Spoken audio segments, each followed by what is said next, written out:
Y en el capítulo de hoy nos acompaña la psicóloga infanto-juvenil y docente de la Universidad de los Andes, María Ignacia Vera, para hablar sobre la importancia de la bondad al momento de enfrentar la crianza de los hijos. Muchas gracias por estar acá, por acompañarnos en Futuro 360. Gracias a ti.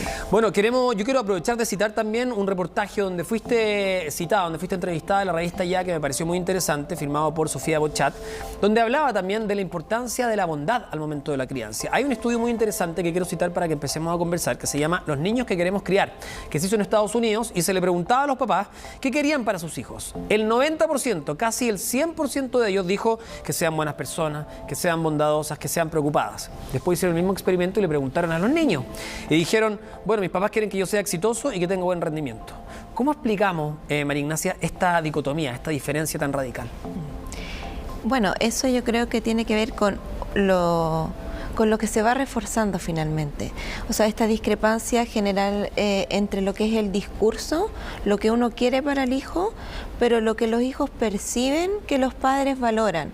En lo cotidiano, cuando le pregunto a mi hijo, ¿cómo te fue en la prueba? En vez de preguntarle cómo te fue quizás en el colegio. ¿Cómo lo pasaste en el recreo? ¿Cómo lo pasaste? Claro. ¿Ayudaste a alguien? ¿Qué fue lo que más te gustó hoy en día? O sea, hoy día. ¿Qué clase fue la más entretenida del día? ¿Qué aprendiste nuevo? Ahora, pero cuando uno analiza esto, ¿qué rol le compete a los papás? Porque uno puede decir, aquí hay cinismo, en decir, no, yo quiero que mi hijo sea de tal manera y actuar de otra manera, o hay desconocimiento, o quizás está tan aprendido, tan internalizado el tema que lo hacen sin querer. Sí, que lo hacen de forma inconsciente. Sí, yo creo que no está la intención de los padres de tener el doble discurso. Pero claro, es como no se dan cuenta que refuerzan otras cosas en lo cotidiano. Cuando también ahí queda un poco la contradicción, porque finalmente dice yo quiero que mi hijo sea feliz, y también hay un tema de asociar que el hijo sea feliz o que sea como exitoso, lo cual se asocia muchas veces a que tenga logro, a que gane, a que tenga más plata, que se pueda comprar una casa, claro, que tenga el auto que quiere, etcétera, etcétera, etcétera. Claro. Ahora, respecto a eso, tú misma lo dijiste también en una entrevista, los niños tienden a ser bondadosos naturalmente. Nacen con esa bondad, pero que los distintos refuerzos los cambian. Ahora, ¿qué influye para que cambien? ¿Solo los padres o el sistema también? Todo. Porque uno en la casa puede tener una muy buena enseñanza, pero llegan al colegio, por ejemplo, o a distintas instancias de su vida y se encuentra con que la competencia está ahí, a la vuelta de la esquina. Sí. Bueno, en primer lugar, la bondad tiene que ver con una capacidad que todos podemos desarrollar. A eso me refiero como que sea algo innato, al igual que la empatía, ¿sí? Son dos conceptos que están muy relacionados. Y pasa eso, que finalmente, por lo que los mismos niños van percibiendo en su entorno, no solo en el hogar, sino también puede ser lo que ven en los medios, también lo que viven en el colegio, van asociando a que es más valorable tener un tipo de conducta por sobre otras. En esas, las cuales las bondadosas o las conductas más amables pueden ser vistas muchas veces como algo negativo. Y como algo débil, quizás. Como una debilidad. Hoy día hablamos de los niveles de violencia y uno ve que la falta de respeto, incluso con los profesores, con los docentes, en la misma casa, el bullying, por ejemplo, que está muy presente, ha sido incluso aceptado. No estoy diciendo aceptado por las instituciones, pero hoy día es algo normalizado, lamentablemente, digo. Entonces, por lo mismo también es complejo el tema de creer que este tipo de habilidades blandas puede ser debilidad. Por lo mismo hay una especie de coraza que se ponen los niños para enfrentar la realidad en sus colegios. Sí. Bueno, eso que dices tú es muy importante porque efectivamente no había un aumento de los casos de bullying, y en esos casos, o sea, en este ambiente, los papás transmiten la idea de como una hipersensibilidad a que el niño que su hijo vaya a ser víctima de bullying. Y yo creo que desde ahí, desde la protección al hijo, de una manera que no es la mejor, quizá, pero con la buena intención de protegerlo, surge esta idea de que tú tienes que defenderte, tienes que ser capaz de la ley decir del talión. Que no. Es como si a ti te pegan, tú pegas de vuelta. Claro. O si te ofenden o te gritan, hazlo de vuelta. Claro. Pero yo creo que eso también pasa por un tema de desconocimiento, porque como tú decías y citaba este artículo, lo que se ha ido demostrando es que los niños que son más amables, los niños más bondadosos, tienden a recibir eso también en retribución en sus mismas relaciones. O sea, un niño que es más amable con los compañeros probablemente esté más expuesto a recibir actos bondadosos desde su propio grupo. Así que como los más violentos son excluidos también después de claro, un grupo. entonces es como están las dos formas María Ignacia, cuando pensamos en los días que estamos viviendo como país, este estallido social, ¿eso explica un poco, o más bien dicho, es el reflejo de lo que hemos estado hablando?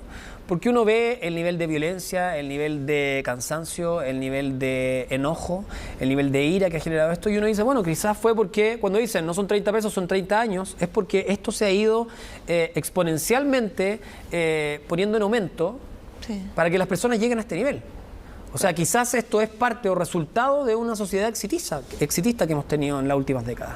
Sí, yo creo que es resultado, pero también es como una oportunidad en este momento de crisis que estamos.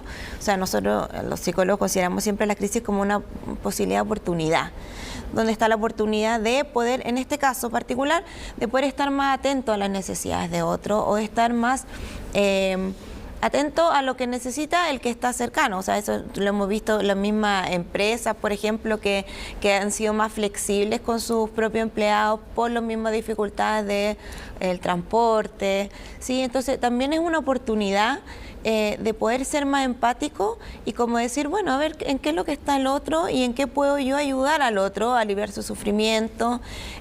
Pero efectivamente yo creo que ha pasado un tiempo en que se ha ido, o sea, que esta crisis es el reflejo de esto, de fomentar la individualidad, de que yo lo decía en el reportaje ahí con palabras no muy poco técnicas, pero como de cada uno tiene que rascarse con su propia uña. Así, o sea, así nos han criado. Claro. Ahora, respecto a eso, hay dos estudios interesantes. Uno que habla a propósito de, hacen la comparación entre los niños que cooperan y no. Y los cooperadores, en su primera infancia, después de 30 años, son más exitosos. Son más exitosos. Incluso desde el punto de vista frívolo. O sea, ganan más dinero, si se quiere medir desde ese punto de vista, porque han desarrollado las habilidades blandas. Y además, van a tener mejor salud, van a ser más longevos, van a tener altos índices de bienestar. O sea, la comparación es irrefutable. Es muchísimo mejor, son muchos los beneficios. Pero, ¿cómo se ejercita este músculo de educar con la bondad? Porque una cosa es leerlo en el papel, decir que ustedes tienen que ser bondadosos. ¿Cómo lo ejercitamos? ¿Qué tipo de acciones podemos implementar en el día a día para que esto se haga realidad? Sí, bueno, ahí yo lo relaciono mucho con lo que es el concepto de empatía, ¿sí? O sea, porque si no está la empatía, si yo no soy capaz de ponerme en el lugar del otro, efectivamente termina siendo la conducta bondadosa como una tarea más, así como por hacerlo, así como por educación, como decir, bueno, saluda a la gente, di gracias cuando te entreguen algo y ahí ¿cómo pasa hacer que como no sea una reacción o un estímulo, sino que sea algo más genuino? Y yo creo que ahí es muy importante el desarrollo de la empatía. Y eso sí es algo que se puede entrenar. ¿De quién? Esa es la pregunta. ¿Es del Estado? ¿Es de las mallas curriculares? ¿Es de los colegios o es de las familias? ¿O de todos? De todos. Es de todo. La primer desarrollo o como poner en práctica la empatía uno lo puede ir haciendo en la casa con los niños desde muy pequeños, como preguntarle si el niño viene y te cuenta que un compañero, no sé, le quitó un lápiz, ¿y cómo te sentiste tú? ¿Y qué habrá sentido tu compañero después? O sea, irlo poniendo en sintonía con lo que es las emociones o los estados emocionales del otro. Eso como una manera habitual de conversación. Y darle libertad a los niños, porque muchas veces los niños entienden por bondad un acto que para uno no es bondadoso. O probablemente sí, pero uno no tenía el foco puesto ahí. Quizás un niño se está sacando, estoy inventando, un plato de agua todos los días para que si pasa un perrito pueda tomar agua. Es un acto de bondad que a uno no se le hubiera ocurrido, pero hay que también seguirle la corriente en ese sentido. O sea, uno tiene que fomentar esos actos que provengan de ellos. Ahí también está reforzar, poder decir, mira, que eres preocupado, me gusta esto, como o sea, que también que verbalizar. ¿Sirve imitar? Porque, bueno, me acuerdo en el colegio, si a uno le iba mal en una prueba, uno decía, oye, pero es que a Juanito también le fue mal. Como buscando una excusa, la teoría del empate.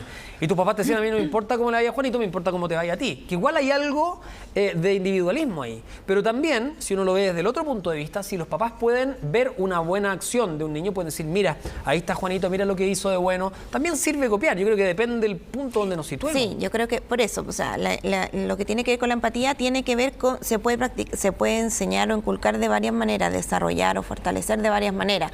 Uno, como lo que te decía al principio, como esto de poner este lenguaje más empático y de preguntar y demostrar que los otros le pasan cosas con lo que uno hace o con lo que uno deja de hacer. Ahora, no es lo uno y lo otro, María Ignacia. Si a un niño le va bien en una actividad deportiva, por ejemplo, o incluso en una prueba en el colegio, tampoco hay que dejarlo a un lado. O sea, hay que reforzar eso, Claro. pero junto Sí, al otro. Sí, no descuidar eso.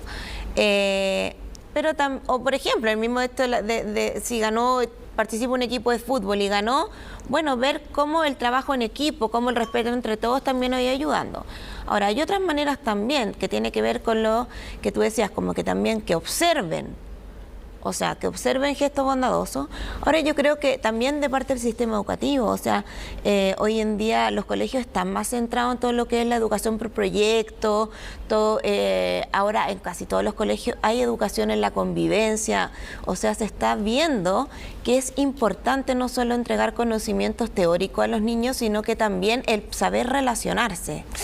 Y eso es algo que nos incluye a todos, o sea, como padres, pero también como si uno ve también conductas bondadosas en otro, aunque no sea dentro del núcleo familiar, eso también provoca cierta satisfacción y dan ganas de como poder imitarlo. Bueno, hay un concepto que se llama el helper's high, el subidón de la ayuda o del que ayuda, que en el fondo se libera endorfina y uno siente como un estado de euforia cuando uno ayuda al otro.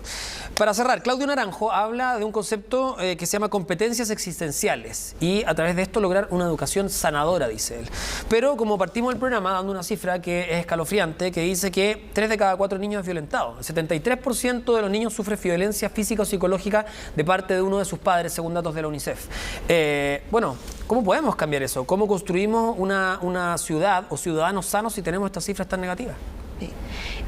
Volviendo a lo que decíamos, o sea, los niños es una manera de plantearnos que estos niños cuando crezcan sean niños más bondadosos, sean niños más amables, sean niños más empáticos, y eso, bueno, es trabajo de todos. ¿Los niños pueden permear a los adultos o uno dice esta generación está perdida? Es más difícil alguien que ha tenido dificultades para empatizar durante mucho tiempo inculcarlo. Ahora, no es imposible, pero en este mismo hecho, por ejemplo, en este mismo contexto nacional que estamos, yo creo que hay gente que, si bien ha estado de manera como entiende, por ejemplo, que hay gente que tiene menos oportunidad o ha vivido en desigualdad, o entiende que hay otros que les ha tocado vivir otra experiencia y empatiza con eso, ahora lo que uno ve es que ahora sí hay conductas amables frente a eso y se pueden, como han puesto en práctica o se han movilizado más en hacer algo con respecto a eso, sino no solo quedarse en el saber del que el otro puede estar viviendo una injusticia o puede estar sintiendo algo como injusto, sino como tomar una acción y decir, bueno, ¿qué puedo hacer yo con esto? En ese sentido me parece muy bueno. María Ignacia, muchas gracias por tu tiempo, por habernos acompañado acá en Futuro 360. Que esté muy bien. Gracias a ti. María Ignacia Vera, psicóloga y docente también de la Universidad de los Andes. Nos vamos a ir a una pausa muy breve y vamos a continuar con más Futuro 360.